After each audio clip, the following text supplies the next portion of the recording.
Hello students, welcome to my YouTube channel easy accounting. Students, आज हम collection of data second chapter की बात करेंगे।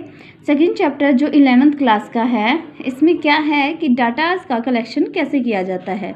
बट उससे पहले मैं आपको बताना चाहूँगी कि डाटा या वेरिएबल होता क्या है। डाटा या वेरिएबल का मतलब कि कोई भी ऐसी इन्फॉर्मेशन जो आपके काम की होती है, कोई भी नॉर्मली जो इन्फॉर्मेशन होती है वो डाटा कहलाती है। अब वो जो है दो तरह के हो सकते हैं डाटा, कौन से? Quantitative data and qualitative data. Quantitative data कौन से होते हैं? Which can be expressed numerically. ऐसे डाटा जिसको आप नंबर्स में एक्सप्रेस कर सको, वो कौन से होते हैं? Quantitative data. जैसे अगर मैं बात करूं कि मैं बात करती हूं किसी की हाइट की, कि क्लास 11th के बच्चों की हाइट क्या होती है, तो उस हाइट को अगर मैं नंबर्स में जैसे 4 या 5 फीट जो है अगर हम बात करते हैं, तो वो क्या है? नंबर्स में काउंट की जा रही है, तो ये क्या है? आपकी क्वांटिटेटिव डाटा कहलाता है। दूसरा आता है क्वालिटेटिव डाटा। क्वालिटेटिव को नंबर्स में एक्सप्रेस नहीं किया जाता, can not be expressed in numericals. तो क्या होता है इसमें? अगर नंबर्स नहीं है तो फिर किसी की क्वालिटी के बारे में बताया जाए। जैसे स्टूडेंट्स की इंटेलिजेंसी की बात की जाए कि 11th क्लास के स्टूडेंट्स काफ़ी इंटेलिजेंट हैं, हाँ, उसको थोड़ा सा आप कर सकते हैं कि जैसे इंटेलिजेंसी को नंबर्स में काउंट करके, मतलब उसके जो मार्क्स है उसके थ्रू आप पता लगा सकते हैं, उसको क्वांटिटेटिव में बदल सकते हैं। कहने का मतलब जो क्वालिटेटिव डाटा है उसको आप क्वांटिटेटिव में बदल सकते हैं। जैसे मैंने कहा स्टूडेंट्स बहुत इंटेलिजेंट है, जैसे राम जो है वो बहुत इंटेलिजेंट स्टूडेंट है, तो राम की जो मार्कशीट है या नंबर्स है उनके थ्रू हम उसको नंबर्स में बदल कर, यानी कि क्वांटिटेटिव डाटा में बदल कर एक्सप्रेस किया जा सकता है। तो इस तरह से जैसे एक फ्लावर है, उसका कलर क्या होता है, उन फ्लावर्स के कलर्स के बारे में बात कर रहे हैं, यानी किसी की भी क्वालिटी के बारे में अगर हम बात करें तो वो क्या है? क्वालिटेटिव डाटा, जिसमें नंबर्स शामिल नहीं होते। हाँ, उसको नंबर्स में बदला जरूर जा सकता है। जैसे रेड कलर के फ्लावर को नंबर 2 दे दिया, येलो कलर के फ्लावर्स को नंबर 1 दे दिया, इस तरह से उसको एक्सप्रेस किया जा सकता है। नेक्स्ट जो स्टूडेंट बात आती है वो ये, वैसे हम कर चुके हैं कि स्टैटिक्स क्या होती है, उसकी मीनिंग हम कर चुके हैं दोनों तरह से। जो आपकी हमने प्लूरल भी की थी और सिंगुलर नाउन में भी की थी, बट यहाँ पर मैं एक छोटी सी डेफिनेशन फिर से देना चाहूँगी। Statics means data as quantitative information capable of some meaningful conclusion।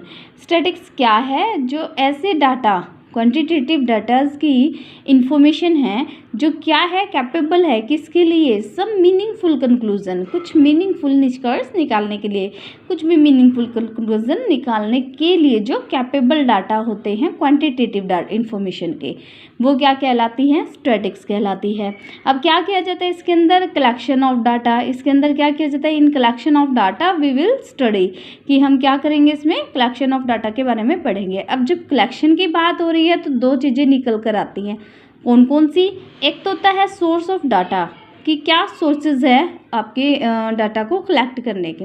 दूसरा आता है मेथड ऑफ कलेक्टिंग डाटा, कि उन डाटास को कलेक्ट करने के मेथड कौन कौन से हैं। तो पहले हम बात करेंगे सोर्सेज की, कि ये सोर्स क्या है इनका डाटास का। मेथड की बात हम अपने अगले वीडियोस में करेंगे, अभी हम सिर्फ बात करेंगे सोर्सेज के बारे में।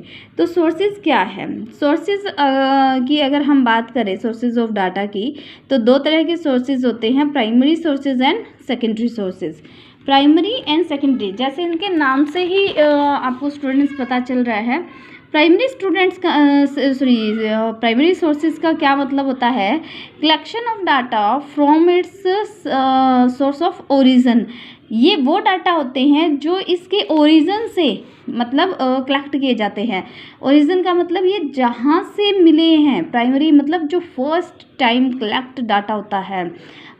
जैसे बात मैं करूँ, अगर ओरिजिन की बात हो रही है तो जैसे मैं बात करती हूँ कि जिससे हमें इन्फॉर्मेशन लेनी है, हम पर्सनली उस व्यक्ति से मिलते हैं, पर्सन से मिलते हैं, उससे इन्फॉर्मेशन कलेक्ट करते हैं, जो मतलब हम अपने जो थीम है या अपना जो इन्वेस्टिगेशन का टॉपिक है उसी के अकॉर्डिंग जो डाटा कलेक्ट करते हैं और ओरिजिन में जाकर कलेक्ट करते हैं, वो क्या होता है? प्राइमरी सोर्सेज कहलाता है।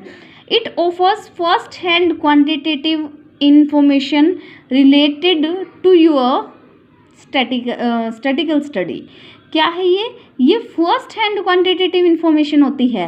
फर्स्ट हैंड का मतलब जो फर्स्ट टाइम आपकी कलेक्ट होती है क्वांटिटेटिव इंफॉर्मेशन, ये वो होती है related to your statistical study में। अब क्या होता है स्टूडेंट, जैसे फॉर एग्जांपल कि आपको जो है किसी एरिया के, जैसे एरिया में आप रहते हैं, मान लो आपको उसी एरिया में पता करना है कि जो अनएम्प्लॉयमेंट है वो कितना है। तो आप क्या करते हो, जितने भी जो आपके एरियाज़ के जो घर हैं आप पर उसमें जाके आपके एरिया के जो अनएम्प्लॉयमेंट है आप उसके बारे में डिस्कशन करना चाहते हैं। तो उसमें स्टूडेंट्स जैसे मान लीजिए आप क्या करते हैं कि पर जो हाउस है आप वहाँ पर जाएंगे, एक एक हाउस मेंबर से मिलेंगे, उनसे बात करेंगे, उनमें पता करेंगे कि कौन एम्प्लॉयमेंट कौन अनएम्प्लॉयमेंट में शामिल है और किस रीज़न से वो अनएम्प्लॉयमेंट, क्या वो एजुकेटेड नहीं है या फिर वो उसको जॉब नहीं, मतलब क्या उनके रीजंस है, अपनी मर्जी से अनएम्प्लॉयमेंट है कि भी वो अपनी मर्जी से काम ही नहीं करना चाहते हैं या फिर वो काम करना चाहते हैं बट उन्हें मिल नहीं रहा है, किस तरह की कंडीशन उनके सामने आ रही है। वो सारी कंडीशंस, वो सारी चीज़ें आपने खुद जाके कलेक्ट की तो वो क्या कहलाएगी, आपके प्राइमरी सोर्सेज कहलाती हैं। अब बात आती है सेकेंडरी सोर्सेज की। सेकेंडरी सोर्सेज क्या होते हैं, it implies obtaining the relevant statistical information from an agency और an institution which is already in possession of that information. क्या कह रहा है ये कहता है कि जो आप it implies obtaining the relevant statistical information की वो स्टैटिकल इंफॉर्मेशन जो आपको किसी एजेंसी या किसी इंस्टीट्यूशन से मिलती है वो आप जब यूज़ करते हैं अपने काम के लिए तो वो सेकेंडरी सोर्सेज हो जाता है। जैसे मैंने अभी बात अनएम्प्लॉयमेंट की है, जब आप अनएम्प्लॉयमेंट के लिए खुद डाटा कलेक्ट करते हैं तो वो क्या कहलाती है, आपकी प्राइमरी सोर्सेज। अब आप अगर अनएम्प्लॉयमेंट के डाटा किसी गवर्नमेंट एजेंसी में जाते हैं और वहाँ पर जो पॉपुलेशन जो वो होती कैलकुलेशन होती हैं, आप वहाँ पर जाते हैं और उनसे बोलते हैं कि हमें अनएम्प्लॉयमेंट के जो डाटा है वो चाहिए, वो निकाल के दो, किस शहर में जो है कितने डाटा हैं, कहाँ पर कितनी जो है लोग अनएम्प्लॉयमेंट में हैं, तो वो सारे डाटा आपको वहाँ से निकाल कर दे देते हैं और आप उसमें से जो है आपको जिस शहर के चाहिए होते हैं, जिस सिटी के चाहिए होते हैं, आप वो निकाल कर अपने लिए यूज़ करते हैं। तो वो कौन सा होगा, सेकेंडरी सोर्सेज। यानी जब वो डाटा बने थे तब वो किसी और पर्पज़ के लिए तैयार हुए थे, आपने जब उसको यूज़ किया तो अपने पर्पज़ के हिसाब से यूज़ कर लिया, तो वो क्या हो गए, जो है सेकेंडरी सोर्सेज हो गए। इसी तरह से जो डाटा है, डाटा भी हमारे दो तरह से माने जाते हैं, primary data and secondary data. Primary data फिर वही बात आ गई, आप वहीं से नाम भी मीनिंग ले सकते हैं, बिल्कुल सेम मीनिंग है, ये ज़रूरी नहीं है कि इसका एक अलग से मीनिंग हो। प्राइमरी डाटा वही डाटा होता है which data collect by primary sources, यानी कि जो प्राइमरी जिसका अपना ओन पर्पज़, जिसका अपना खुद का कोई पर्पज़ हो। खुद का पर्पज़ यानी कि आपका अपना कोई पर्पज़ था जिसके लिए आपने वो डाटा कलेक्ट किया और फिर उससे कोई रिजल्ट निकाला, वो क्या था, प्राइमरी डाटा था। सेकेंडरी डाटा कौन सा है, which data collect by secondary sources, जो सेकेंडरी सोर्सेज से कलेक्ट किया गया है, यानी कि जो था तो किसी और पर्पज़ के लिए कलेक्ट, बट आपने उस कलेक्ट किए हुए डाटा को यूज़ किया अपने पर्पज़ के लिए, वहाँ से निकाल कर उसे अपने पर्पज़ में यूज़ कर लिया, वो क्या कहलाया, आपका सेकेंडरी डाटा।